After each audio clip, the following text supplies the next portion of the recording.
Hello అండి. 5th class ఈవీఎస్లో ఉన్న మన రాజ్యాంగం లెసన్ ఇంపార్టెంట్ పాయింట్స్ చూద్దాము. దీనికంటే ముందు 14th లెసన్ వరకు కూడా అన్ని వీడియోస్ చేశానండి. అవన్నీ ఒకసారి చూడండి అండ్ సబ్స్క్రైబ్ చేయండి. ప్రజల అవసరాల గురించి వారికి సేవలు అందించడానికి గ్రామానికి ఎవరు పెద్ద సర్పంచ్, మండలానికి మండల పరిషత్ అధ్యక్షులు, జిల్లాకు జిల్లా పరిషత్ అధ్యక్షులు, రాష్ట్రానికి ముఖ్యమంత్రి, దేశానికి ప్రధానమంత్రి మొదలగు వారందరూ కూడా ప్రజల అవసరాలను తీర్చడానికి ఉన్నారు.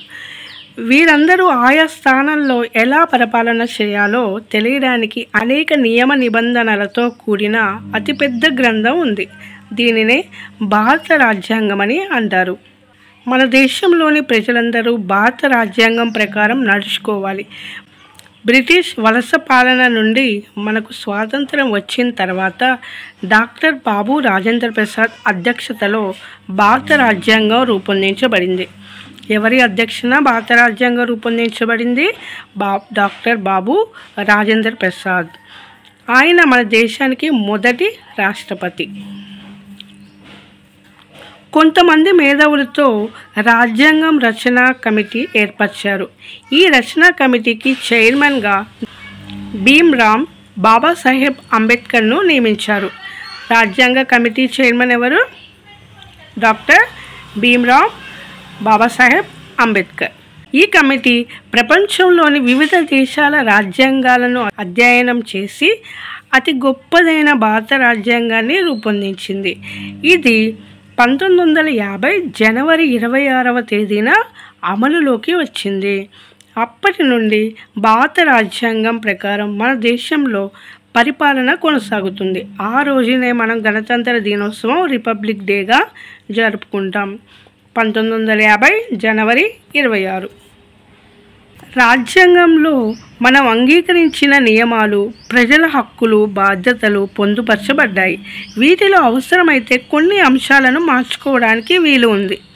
ఇందులో రాజ్యాంగంలో ప్రజలు మార్పులకు సమ్మతి తెలిసినప్పుడే వారి ఆకాంక్షల మేరకు రాజ్యాంగాన్ని సవరిస్తారు. మనది ప్రపంచంలోనే అతిపెద్ద లిఖిత రాజ్యాంగం మన భారతదేశం. అయితే రాతపూర్వకంగా ఏమేమి అమలు చేయాలి, ఎలా నడుచుకోవాలి దేశ ప్రజలందరూ కూడా అందులో ఉంది. కానీ బ్రిటన్ లాంటి కొన్ని దేశాలకు లిఖిత రాజ్యాంగం అనేది లేదు. ఓకే, మీకు తెలుసా? భారత రాజ్యాంగాన్ని రూపొందించడానికి డాక్టర్ బిఆర్ అంబేద్కర్ అధ్యక్షులుగా ఉంటే ఈ క్రింది వారు సభ్యులుగా ఉన్నారు. వారు గోపాలస్వామి అయ్యంగార్, అల్లారి కృష్ణస్వామి అయ్యర్, కెఎన్ మున్షి సయ్యద్, మహమ్మద్ సాదుల్లా, ఎన్ మాధవరావు, పిటి కృష్ణమాచార్యులు. వీరందరూ కూడా రాజ్యాంగాన్ని రూపొందించడానికి ఉన్న సభ్యులు. అధ్యక్షత వహించింది డాక్టర్ బిఆర్ అంబేద్కర్. ఈ రాజ్యాంగాన్ని రాయడానికి 2 సంవత్సరాల 11 నెలల 18 రోజులు పట్టింది. వీళ్ళ పేర్లు అందరికీ కూడా గుర్తుపెట్టుకోండి. అండ్ నెక్స్ట్, భారత రాజ్యాంగ ప్రవేశిక. మన రాజ్యాంగం ప్రవేశికతో మొదలవుతుంది. ఈ ప్రవేశిక రాజ్యాంగానికి ఒక ఉపోద్ఘాతం, పరిచయం, ఇంట్రడక్షన్ అన్నమాట. ప్రావేశిక రాజ్యాంగానికి గుండె వంటిది. ఏంటి? ప్రవేశిక రాజ్యానికి ఇంట్రడక్షన్ అనేది రాజ్యాంగానికి గుండె వంటిది. ఇది మన జాతీయ లక్ష్యాల గురించి చెబుతుంది. ఇది ప్రవేశిక అన్నమాట. ఈ రాజ్యాంగాన్ని మాకు మేమే ఇచ్చుకున్నాం. ప్రావేశికలోని పదాలు, వాటి భావనలు. భారత ప్రజలమైన మేము అంటే, భారత ప్రజలమైన మేము అంటే మన భారతదేశంలో ఉన్న పిల్లలు, పెద్దలు అందరూ అని అర్థం. 2011 జనాభా లెక్కల ప్రకారం మన దేశ జనాభా 121 కోట్ల మంది ఉన్నారు. భారతదేశంలో 1652 భాషలు ఉన్నాయి. అందులో మన రాజ్యాంగం 22 భాషలను గుర్తించింది. 1652 భాషలుంటే 22 భాషలను రాజ్యాంగం గుర్తించింది. సర్వసత్తాక, సామ్యవాద, లౌకిక, ప్రజాస్వామ్య, గణతంత్ర రాజ్యం అంటే అందులో ఫస్ట్ సర్వసత్తాక అనగా మన దేశం గురించి మనం ఏం చేయాలన్నా మనమే ఆలోచించి నిర్ణయం తీసుకుంటాం. కానీ మనం ఏం చేయాలో ఏ ఇతర దేశం చెప్పడానికి వీల్లేదు. కానీ మనం వాణిజ్యం, విద్య, మంచి సంబంధాల కోసం ఇతర దేశాలతో సంప్రదింపులు జరిపి ఒప్పందాలు చేసుకోవచ్చు, కానీ వాళ్ళు చెప్పినట్లు మనం చేయకూడదు. సామ్యవాదం అనగా దేశ ప్రజలందరూ కలిసి సంపద సృష్టించి ఆ సంపదను అందరూ సమానంగా అనుభవించాలి. మనకున్నది ఇతరులతో పంచుకోవాలి. అందరికీ సరిపడు ఆహారం పొందడం, అందరూ ఆరోగ్యంగా ఎదగడం, అందరూ చదువుకోవడం, ఎలాంటి వివక్షత లేకుండా అందరూ అన్ని సౌకర్యాలు సమానంగా పొందడం అవసరం. మనం అనుకున్న దాన్ని అందరితో పంచుకోవాలి. అందరూ బడికి వెళ్ళగలగాలి. ప్రతి ఒక్కరికి సరిపోయినంత ఆహారం ఇవ్వాలి. అందరికీ సురక్షితమైన ఇల్లు ఉండాలి. అందరూ ఆరోగ్యంగా జీవించాలి. అందరికీ వైద్యం అందుబాటులో ఉండాలి. ఇవన్నీ కూడా సామ్యవాద. లౌకిక రాజ్యం అనగా మత ప్రమేయం లేని రాజ్యం. ప్రభుత్వానికి ఏ మతంతో సంబంధం ఉండదు. ప్రభుత్వం ఏ ఒక్క మతానికి ప్రాధాన్యత ఇవ్వడం ఉండదు. ప్రతి పౌరుడికి తనకు నచ్చిన మతాలను అవలంబించడానికి పూర్తి స్వేచ్ఛ ఉంది. మత ప్రాతిపదిక మీద ప్రభుత్వాలు ఏర్పడవు. ఓకే. భారతదేశంలో 80% హిందువులు ఉన్నారు. ముస్లింలు 13%, క్రైస్తవులు 2% ఉన్నారు. ఇతరులు అనగా సిక్కులు, బౌద్ధులు, జైనులు, ఏ మతాన్ని విశ్వసించని వారు కూడా ఈ దేశంలో ఉన్నారు. బౌద్ధ మతం, జైన మతం, సిక్కు మతం భారతదేశంలోనే పుట్టాయి. బౌద్ధ మతం ఇతర దేశాలకు వ్యాపించింది, అంటే మన భారతదేశం నుండి ఇతర దేశాలకు. ప్రజాస్వామిక గణతంత్ర రాజ్యం అనగా ప్రజలు ఎన్నుకున్న ప్రజాప్రతినిధులు ప్రజలను పాలిస్తారు. రాజులు, రాణులు లేకుండా పరిపాలన ఉంటుంది. ప్రజలు ఎన్నుకున్న వారు ప్రభుత్వాన్ని నడుపుతారు. ప్రజాస్వామ్యం అనగా ప్రజల కొరకు ప్రజల చేత ఏర్పడిన ప్రభుత్వం ప్రజాస్వామ్యం. ఇందుకోసం మనం ఓటు వేసిన మన నాయకులు ఎన్నుకుంటాం. మీకు తెలుసా, మనం ఎన్నుకున్న నాయకులు చట్టాలు చేస్తారు. చట్టాలు పార్లమెంట్లో రూపొందుతాయి. పార్లమెంటులో రాజ్యసభ, లోక్సభ ఉంటాయి. లోక్సభకు 543 పార్లమెంటు సభ్యులు ఓట్ల ద్వారా ఎన్నుకుంటారు. అంటే ఈ రాజ్యసభ, లోక్సభ కలిపే మనం ఏమంటాం, పార్లమెంట్ అని అంటాం. ఓకే. లోక్సభలో 543 మంది సభ్యులను మనం ఓట్లు వేసి ఎన్నుకుంటాం. ఇద్దరిని మాత్రం ఎన్నికలు లేకుండా నామినేట్ చేస్తారు. అంటే ఇక్కడ ఎంతమంది అయ్యారు, 545 మంది అవుతారు. ఓకే. నెక్స్ట్ 233 మంది సభ్యులను రాజ్యసభకు ఎన్నుకుంటారు. 12 మందిని ఎన్నికలతో సంబంధం లేకుండా నామినేట్ చేసి రాజ్యసభకు నియమిస్తారు. ఇక్కడ 233 అండ్ 12 కలిపితే 245 అవుతారు. ఓకే. అంటే ఓవరాల్గా 545 అండ్ 245 మొత్తం కూడా పార్లమెంట్లో ఉన్న మొత్తం సభ్యులు 790 మంది. ఓకేనా. మన రాష్ట్రంలో శాసనసభ మరియు శాసన మండలి ఉంటాయి. 119 మందిని ఓట్ల ద్వారా శాసనసభకు ఎన్నుకుంటారు. వీరిని శాసనసభ్యులు, ఎమ్మెల్యే అంటారు. శాసన మండలి 40 మంది సభ్యులను ఎన్నుకుంటారు. వీరిని శాసన మండలి సభ్యులు అని అంటారు, MLC అంటారు. రాష్ట్రంలో శాసనసభ, శాసన మండలి సభ్యులు ఉంటారు. మన దేశంలో 18 సంవత్సరాలు దాటిన ప్రతి ఒక్కరూ ఓటు హక్కు ఉంటుంది. తన ఇష్ట ప్రకారం ఎన్నికలలో పోటీ చేసే వ్యక్తికి ఓటు వేయచ్చు. సమన్వయం, సామాజిక, ఆర్థిక, రాజకీయ న్యాయం. అందరూ విద్య సమానంగా పొందడం, అందరికీ ఒకే రీతిలో చట్టాలు అమలుపరచడం, అందరికీ సమానమైన గౌరవం ఇవ్వడం, సమానమైన హోదా కలిగి ఉండడం, అందరూ సమానంగా అవకాశాలను పొందడం, అందరూ తమ హక్కులను సమానంగా అనుభవించడం, అందరికీ సమానమైన ప్రయోజనాలు లభించడం, అందరూ ఆరోగ్యంగా ఉండడం, ఇలా అన్ని విషయాలలో అందరూ సమానమే. సమన్యాయం ఉండాలి. మగ, ఆడ, వివిధ మతాలు, కులాలు, వర్గాలు, ప్రాంతాలు అనే తేడా లేకుండా ఏ ఒక్కరూ ఎక్కువ వేరొకరిని తక్కువ అని కాకుండా అందరూ సమానంగా అభివృద్ధి పొందాలి. నెక్స్ట్ సమానత్వం. జాతి, కులం, మతం, భాష, నివసించే ప్రదేశంతో సంబంధం లేకుండా అందరూ సమానంగా చూడాలి, గౌరవించాలి. కొందరు ఎక్కువ గౌరవం ఇవ్వడం, ఇంకొందరికి తక్కువ చూడడం చేయకూడదు. ఆడ, మగ ఇద్దరిని సమానంగా చూడాలి. ఆలోచన, భావ ప్రకటన, విశ్వాసం, ధర్మం, ఆరాధనలలో స్వేచ్ఛ. రాజ్యాంగం మనకు అనేక స్వేచ్ఛలను కల్పించింది. అవి మాట్లాడే స్వేచ్ఛ, రాసే స్వేచ్ఛ, భారతదేశంలో ఎక్కడికైనా భయం లేకుండా వెళ్ళగలిగే స్వేచ్ఛ, భయం లేకుండా ఇష్టమున్న చోట నివసించే స్వేచ్ఛ, స్నేహితులను ఎంచుకునే స్వేచ్ఛ, నచ్చిన మతాన్ని ఆచరించగలిగే స్వేచ్ఛ, ఇలా మనకు రాజ్యాంగం అనేక రకాలైన స్వేచ్ఛలను ఇచ్చింది. వ్యక్తిగత గౌరవం, దేశ సమైక్యతను, సౌభ్రాతృత్వాన్ని పెంపొందించడం.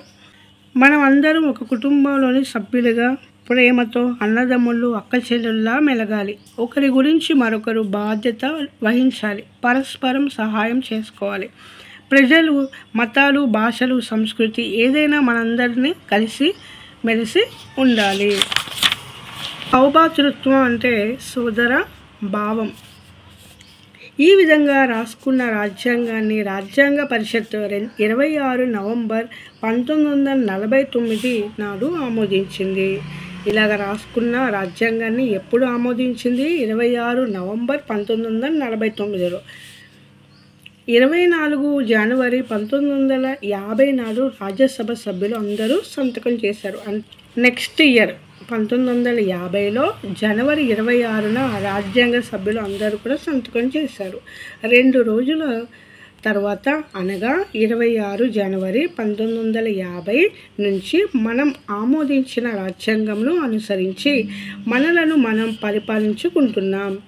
జనవరి 26 గణతంత్ర దినం లేదా రిపబ్లిక్ డే అని ఘనంగా నిర్వహిస్తారు. హక్కులు, బాధ్యతలు. భారత రాజ్యాంగం మన హక్కులను, బాధ్యతలను కల్పించింది. పనిచేసే హక్కు, వాక్ స్వాతంత్రపు హక్కు, మత స్వాతంత్రం హక్కు, పీడనం నుండి నిరోధించబడే హక్కు, ఓటు హక్కు, సంఘాలను ఏర్పరచుకునే హక్కు, విద్యను పొందే హక్కు మొదలగు హక్కులను కల్పించింది. అంతే అండి ఈ లెసన్లో ఉన్న important points. Next lesson 16th lesson బాలల హక్కులు. మీకు తెలుసా, హెలెన్ కెల్లర్ అమెరికాలో జన్మించింది. ఆమెకు 19 నెలల వయసులో విషజ్వరం వచ్చి కంటి చూపు, నోటి మాట పోయాయి. వినికిడి శక్తి కూడా కోల్పోయింది. అయితే ఆమె తల్లిదండ్రులు నిరాశకు లోను కాలేదు. అలాంటి అమ్మాయి పుట్టిందని తిట్టలేదు. ఆమె జీవితం బాగుండాలని అనేక విధాలుగా ప్రయత్నించారు. హెలెన్ కెల్లర్ 8 సంవత్సరాల వయసులో బ్రెయిలీ లిపి నేర్చుకుంది. 8 సంవత్సరాల వయసులో, 19 నెలల వయసులోనేమో విషజ్వరం వచ్చింది. 8 సంవత్సరాల వయసులో బ్రెయిలీ లిపి నేర్చుకుని ఆమెకి సారా పుట్టర్ అనే ఉపాధ్యాయుని పర్యవేక్షణలో, ఆమె హెలెన్ కెల్లర్ గురువు సారా పుట్టర్, నెమ్మదిగా ఆమె సహాయంతో మాట్లాడటం నేర్చుకుంది. మాట్లాడే వారి పెదవులపై, కంఠంపై వేళ్ళుంచి భాషను నేర్చుకుంది. 33 సంవత్సరాల వయసు నుండి ప్రత్యేక అవసరాలు గల వారి గురించి ఉపన్యాసాలు ఇవ్వడం ప్రారంభించింది.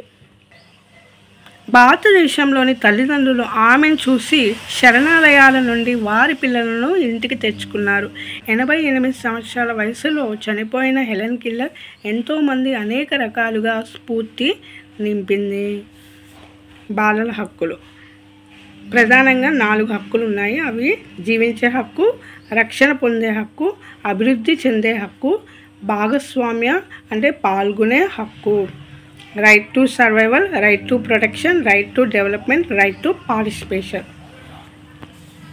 బాలల హక్కుల చిత్రాలు ఏమేంటి? బాలల హక్కులు ఏంటి? సంపూర్ణ ఆరోగ్యంతో ఉండే హక్కు, పరిశుభ్రమైన తాగునీటి హక్కు, తల్లిదండ్రుల సంరక్షణలో ఉండే హక్కు, సంఘంగా నిర్వహించుకునే హక్కు, కోరుకున్న పేరు కలిగి ఉండే హక్కు, పోషకాహారం పొందే హక్కు, జీవించే హక్కు, లైంగిక, మానసిక, శారీరక వేధింపుల గురించి విముక్తి పొందే హక్కు, జాతీయతను కలిగి ఉండే హక్కు, సామాజిక భద్రత పొందే హక్కు, వినోదం పొందే హక్కు, నాణ్యమైన ఉచిత విద్య పొందే హక్కు, విశ్రాంతి పొందే హక్కు, సాంస్కృతిక కార్యక్రమాలలో పాల్గొనే హక్కు, ప్రేమ ఆప్యాయతలను పొందే హక్కు, ఆడుకునే హక్కు, శారీరక ఆర్థిక దోపిడీ నుండి విముక్తి పొందే హక్కు, అవమానం నుండి రక్షణ పొందే హక్కు, ప్రశంసలు పొందే హక్కు, భావ వ్యక్తీకరణ హక్కు, మనిషిగా గుర్తింపు పొందే హక్కు, హింస నుండి రక్షణ పొందే హక్కు, అభిప్రాయాన్ని వ్యక్తపరిచే హక్కు, గౌరవాన్ని పొందే హక్కు. యుద్ధం నుండి రక్షణ పొందే హక్కు, సమాచారం పొందే హక్కు, స్వేచ్ఛగా ఆలోచించే హక్కు, ప్రేమ స్నేహాన్ని కలిగి ఉండే హక్కు, మత స్వాతంత్రపు హక్కు, ఆత్మసాక్షిగా ప్రవర్తించే హక్కు, సామాజిక సమానత్వపు హక్కు, వివక్షతల నుండి విముక్తి పొందే హక్కు. ఇవన్నీ కూడా బాలల హక్కులు. ఇంట్లో ఏం జరగాలి? స్వేచ్ఛా వాతావరణం ఉండాలి. పిల్లల అభిప్రాయాలను గౌరవించాలి. వారి గురించి నిర్ణయాలు తీసుకునేటప్పుడు వారితో చర్చించాలి. వారి ఇష్టాలను తెలుసుకోవాలి. ఖచ్చితంగా బడికి పంపాలి. లక్ష్యాలు నిర్దేశించరాదు. క్రమశిక్షణ పేరుతో శిక్షించరాదు. పాఠశాలలో ఏం జరగాలి? ఇంటి పని చేయలేదని, చదవడం రాయడం రాదని, మొదటి స్థానం పొందలేదని శారీరకంగా మానసికంగా హింసించడం బాలల హక్కు ప్రకారం నేరం. శారీరకంగా మానసికంగా హింసించరాదు. పేర్లతో పిలవాలి. తిట్టరాదు. కలుపుగోలుగా ఉండాలి. అభివృద్ధికరమైన వాతావరణం ఉండాలి. సమాజంలో ఏం జరగాలి? రేపటి పౌరులుగా సమాజం గుర్తించాలి. పౌరులకు హక్కులు ఉన్నట్లుగా బాలలకు కూడా హక్కులు ఉన్నాయని గుర్తించి పాటించాలి, అమలు చేయాలి. వారికి ప్రాధాన్యతనివ్వాలి. ఎదుగుతున్న వారిగా గుర్తించాలి.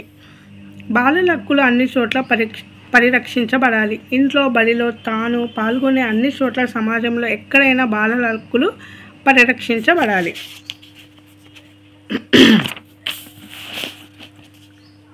బాలల పార్లమెంటు. సుమారు 6 నుండి 18 సంవత్సరాల వయసు ఉన్న 30 మంది బాలబాలికలతో ఏర్పాటు చేసిందే బాలల పార్లమెంటు. విద్య, ఆరోగ్య, బాలల సమస్యలు, బాలల హక్కులు ఉల్లంఘన వంటి అంశాలతో ప్రతి వారం సమావేశం ఏర్పాటు చేసుకొని చర్చించాలి. కేరళలో 2722 బాలల పార్లమెంటులలో 6 లక్షల మంది బాలల సభ్యులుగా ఉన్నారు. 2722 బాలల పార్లమెంట్లలో 6 లక్షల మంది బాలల సభ్యులుగా ఉన్నారు. కేరళలో ఉంది. బాలల హక్కుల పరిరక్షణ కేంద్రం. బాలలను శారీరకంగా మానసికంగా హింసించిన, బాలల హక్కులకు భంగం కలిగించిన బాలల హక్కుల పర్యవేక్షణ కేంద్రం వారు తగిన చర్యలు తీసుకుంటారు. బాలలకు ఉచిత నిర్బంధ విద్యా హక్కు చట్టం 2009 ప్రకారం బాలల హక్కులను భంగం కలిగించే వారిపై తగు చర్యలు తీసుకుంటారు. బాలల హక్కులకు భంగం కలిగినట్లయితే 180042535525 అనే నెంబర్కు ఫోన్ చేసి వివరాలు చెప్తే తగిన చర్యలు తీసుకుంటారు. ఇది హైదరాబాద్లోని సమగ్ర శిక్షా కార్యాలయంలో ఉంది. బాలల హక్కుల పరిరక్షణ క్లబ్. ప్రతి పాఠశాలలో బాలల హక్కుల పరిరక్షణ క్లబ్ ఏర్పాటు చేయాలి. ఇందులో బాలలు సభ్యులుగా ఉంటారు. బాలల హక్కుల పరిరక్షణలో ఈ క్లబ్ కృషి చేయాలి. ప్రతి నెల సమావేశం ఏర్పాటు చేసుకొని సమీక్ష చేయాలి. పిల్లల కోసం ప్రత్యేకమైన సహాయ కేంద్రం చైల్డ్ లైన్. సహాయం అవసరమైన బాలలు లేదా బాలల కోసం ఎవరైనా 1098 అనే ఉచిత నెంబర్కు ఫోన్ చేస్తే వారు జిల్లా కేంద్రంలో ఉన్న చైల్డ్ లైన్ సిబ్బందికి సమాచారం అందిస్తారు. వెంటనే స్పందించి సమస్యలను తగిన చర్యలు తీసుకుంటారు. భారత ప్రభుత్వం 2012 సంవత్సరంలో బాల లైంగిక వేధింపుల నిరోధ చట్టం 2012 పోస్కో రూపొందించారు. బాలల లైంగిక వేధింపుల నుండి కాపాడి తగు న్యాయం జరిపించడానికి ఇదొక చట్టం. పోస్కో చట్టం 2012లో బాలలకు న్యాయం జరగాలంటే ఎవరికైనా ఆపదలో ఉన్నప్పుడు 1098 ఉచిత ఫోన్ సౌకర్యం కల్పించింది. ఇదండి 5th క్లాస్ ఈవీఎస్. ఇంతతో అన్ని లెసన్స్ కంప్లీట్ అయిపోయాయి. Thanks for watching.